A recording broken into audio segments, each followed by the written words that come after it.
In a previous video, we looked at the differences between the historical Metropolitan Police Box and the more famous television prop of the science fiction series Doctor Who. In that series, an alien ship capable of time and space travel uses, as its external disguise, the Metropolitan Police Box, specifically the Mackenzie Trench Mark II box. Doctor Who has been on our screens for some 60 years, and the police box appearance is now firmly associated with temporal travel. What is not so widely recognised is that the television props are not a wholly accurate recreation of the historical police box. For example, none of the television Tardises have the correct number of roof stacks, with one surprising exception, but we shall come to that box in a future video. The TARDIS exterior has changed over time, and even the individual props themselves have suffered minor alterations during the course of their televisual careers. So, in this short series, we will take a look at those props, beginning with those of the classic era.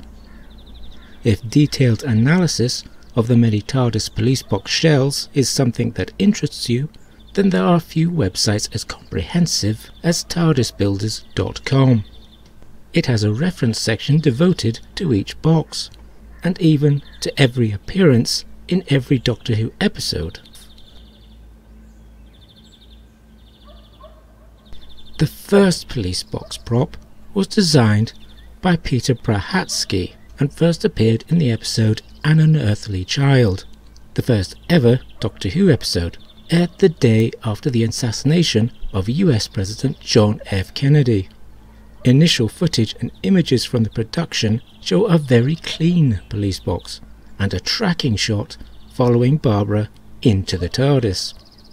However, the scene was reshot and the prop dirtied up and the tracking shots replaced.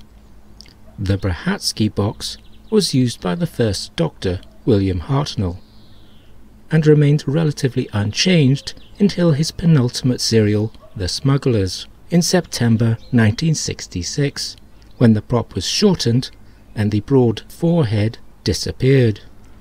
The white window frames were repainted to match the rest of the box. Those white frames would not reappear until well into the new era of Doctor Who, but we shall come to that in a future video. More alterations were made into the era of the second Doctor, Patrick Troughton, and the third, John Pertwee. The telephone sign changed colour, from black text on a white background to white text on a black background. Our model here depicts how it appeared at around 1973.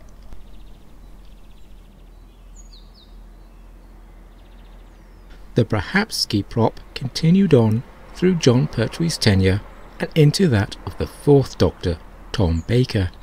But by then, the box was somewhat worse for wear, and so a new prop was commissioned. This was designed by Barry Newbury, and first appeared in 1976. Of the classic era boxes, it is the Newbury box that carries the unfortunate title of least police box-like. It is shorter than the Brahatsky box. Its doors, windows and panels are narrower, and its corner posts are broader. Its lintel signs are wider, reaching the full breadth of the doors.